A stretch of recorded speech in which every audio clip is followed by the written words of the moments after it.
भगवान श्री राम के परम भक्त हनुमान जिन्होंने अपनी छाती चीरकर दिखा दिया था कि उनसे ज्यादा प्रेम भगवान राम से कोई नहीं करता। तभी तो माता सीता को लंका से वापस लाने में सबसे बड़ी भूमिका हनुमान जी ने ही निभाई थी।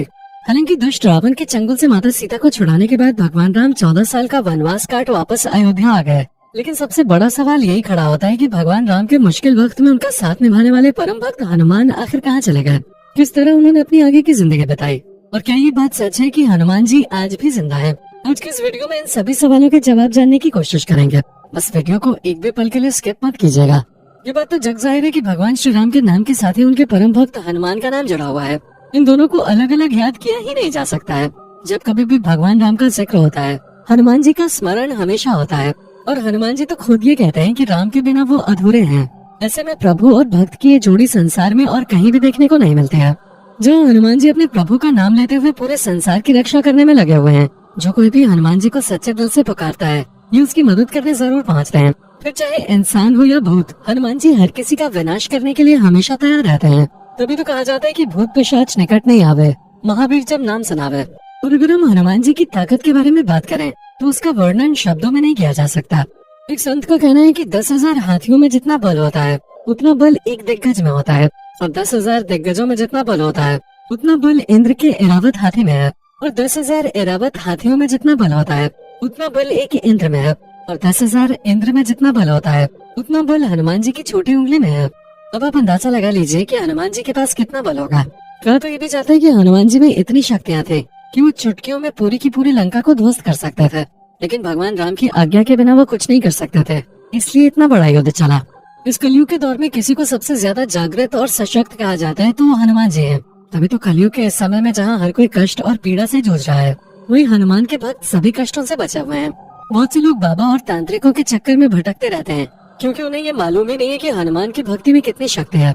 ऐसे भटके हुए लोगों की वजह से ही कलयुग घोर कलयुग में बदलता जा रहा है। दोस्तों, श्रीमद् भागवत में ये वर्णन किया गया है कि हनुमान जी कलयुग में गंधमादन पर्वत में निवास करते हैं।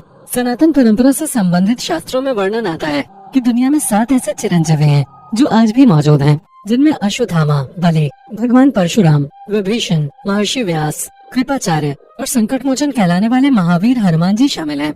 ये 7 लोग ऐसे हैं जिन्हें अमरता का वरदान मिला हुआ है। हनुमान जी को ये वरदान श्री राम और माता सीता द्वारा प्राप्त हुआ है। हनुमान जी एक ऐसे देवता हैं जो हर युग में मौजूद रहे हैं।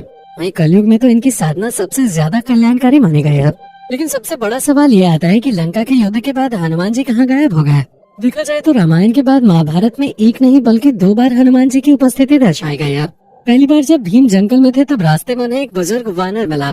भीम ने उसे अपने रास्ते से हटने को कहा, लेकिन उस वानर ने कहा कि तुम हटा दो, मुझ में इतनी शक्ति नहीं रही। तब भीम ने अपनी पूरी शक्ति लगा दी, लेकिन वानर को हिला भी नहीं सके। तभी भीम समझ गए कि ये कोई साधारण वानर नहीं है। भीम ने वानर को नमन किया और असली रूप में आने के लिए कहा। तब जाकर हनुमान जी ने भीम को अपना असली रूप दिखाया। इतना ही नहीं, कहा जाता है कि पूरे महाभारत के युद्ध के दौरान हनुमान जी अर्जुन का ध्वज बन के उनकी रक्षा करते रहे, और जब अंत में सब कुछ खत्म हो गया तो हनुमान जी अपने असली रूप में आए और वहाँ से चले गए। उसके बाद कुछ ही समय में अर्जुन का रथ राख बन गया। तब जाकर श्री कृष्ण ने अर्जुन को बताया कि वो हनुमान जी थे, जिनकी वजह से इस विनाशकारी युद्ध में भी अर्जुन का रथ सुरक्षित बना रहा। अर्जुन को इस बात का यकीन ही नहीं हो रहा था, और बात केवल महाभारत तक ही सीमित नहीं रह जाती है, बल्कि दुनिया के कई हिस्सों में हनुमान जी की उपस्थिति का जिक्र होता रहता है। चाइना से लेकर इंडोनेशिया, यहाँ तक कि कंबोडिया तक में भी हनुमान जी के अस्तित्व की कहानियाँ अलग अलग रूप में सुनाई जाती हैं। अफ्रीका से लेकर अमेरिका तक विशालकाय और शक्तिशाली वानर के होने की बात से कोई भी इनकार नहीं कर सकता। 14वीं सदी में ऋषि माधवाचार्य ने भी हनुमान जी के होने की बात कही थे। वहीं 17वीं सदी में तुलसीदास जी ने कहा कि रामायण का हिंदी अनुवाद करने के लिए उन्हें हनुमान जी ने ही कहा था, जिसके बाद लोगों ने कई बार उन्हें देखने और उनके होने का दावा किया था। इसी तरह से लोग आज भी हनुमान जी के होने की बात करते हैं। उनका कहना है कि माता सीता ने ही उन्हें अमरता का वरदान दिया था। लेकिन इसी के साथ हम आपको ये भी बता दें कि सेतु एशिया नाम की एक वेबसाइट ने ये दावा किया है कि श्रीलंका के जंगलों में एक आदिवासी समूह से हनुमान जी हर 41 साल बाद मिलने आते हैं। कहा जाता है कि श्रीलंका के जंगलों में एक ऐसा कबीला रहता है जो कि बाहरी समाज से पूरी तरह कटा हुआ है। इसका संबंध मातंग समाज से है, जो आज भी अपने मूल रूप में है। उनका रहन सहन और पहनावा भी अलग है, उनकी भाषा भी बहुत अलग है। ये समूह पर्वत की तलहटी में स्थित एक छोटे से गांव नोवारा में है। कहते हैं 27 मई 2014 को हनुमान जी श्रीलंका में मातंग के साथ थे। ये जो कबीला है इसका इतिहास रामायण काल से जुड़ा हुआ है। पुराणों के अनुसार भगवान राम के स्वर्ग चले जाने के बाद हनुमान जी दक्षिण भारत के जंगलों में लौट आए थे और फिर समुद्र पार करके श्रीलंका के जंगलों में रहने लगे, जब तक पवन पुत्र हनुमान श्रीलंका के जंगलों में रहे। वहाँ के कबीले के लोगों ने उनकी बहुत सेवा की। जब हनुमान जी वहाँ से जाने लगे तो उन्होंने वादा किया कि वो हर 41 साल बाद आकर वहाँ के कबीले में रहने वाली पीढ़ियों को ब्रह्म ज्ञान देंगे। कबीले का मुखिया हनुमान जी के साथ की जाने वाली बातचीत को एक लॉग बुक में दर्ज करवाता है। सेतु नामक संगठन इस लॉग बुक का अध्ययन कर उनका खुलासा करने का दावा करता है और कहा जाता है कि इस किताब में लिखी एक एक बात सच्ची है। आपको बता दें कि श्री राम के परम भक्त हनुमान जी द्वारा सिखाई गई सारी बातें इस किताब में लिखी हुई हैं। दोस्तों, हनुमान जी बहुत ही जल्दी प्रसन्न होने वाले देवता हैं। उनकी कृपा आप पर निरंतर बनी रहे, इसके लिए पहली शर्त ये है कि आप मन, वचन और कर्म से पवित्र बने रहें। यानी कि कभी भी झूठ न बोलें, किसी भी प्रकार का नशा न करें, मांस न खाएं और अपने परिवार के सदस्यों से प्रेमपूर्ण संबंध बनाए रखें। इस कलयुग के दौर में भी सभी देवताओं में सबसे श्रेष्ठ हनुमान जी को 4 वजहों से माना जाता है, जिसमें सबसे पहला कारण ये है कि वो असली सुपरमैन है। उन्हें किसी तरह के कॉस्ट्यूम की जरूरत नहीं है और न ही वो कल्पनाओं में जीते हैं, बल्कि वो असल जिंदगी में अपनी सुपर पावर्स से लोगों का उद्धार करने के लिए तैयार रहते हैं। उनकी दूसरी सबसे अच्छी बात तो ये है कि वो इतने ज्यादा पावरफुल होने के बाद भी अहंकार जैसी चीजों से दूर रहते हैं। तभी तो वो अपने आप को भगवान श्री राम का परम भक्त कहते हैं और ईश्वर के प्रति समर्पित रहते हैं। हनुमान जी की तीसरी बात जो उन्हें सबसे श्रेष्ठ बनाती है वो है उनका अपने भक्तों के प्रति प्यार।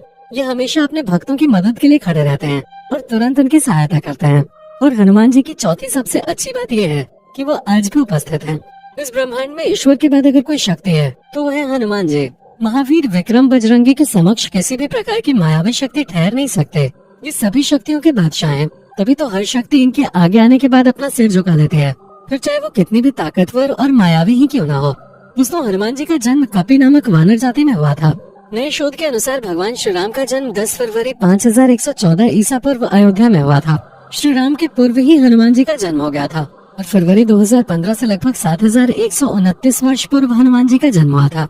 शोधकर्ताओं का कहना है कि आज से 9 लाख पूर्व एक ऐसे विलक्षण वानर जाति भारतवर्ष में विद्यमान थे जो आज से 15 से 20,000 वर्ष पूर्व ही विलुप्त होने लगे थे और आज तो पूरी तरह से विलुप्त हो चुके हैं और इसी जाति का नाम कपि था। अगर आप इस वीडियो में अभी तक बने हुए हैं तो आपको ये बात अच्छे से पता चल गई होगी कि हनुमान जी का अंत न हुआ और न हो सकता है।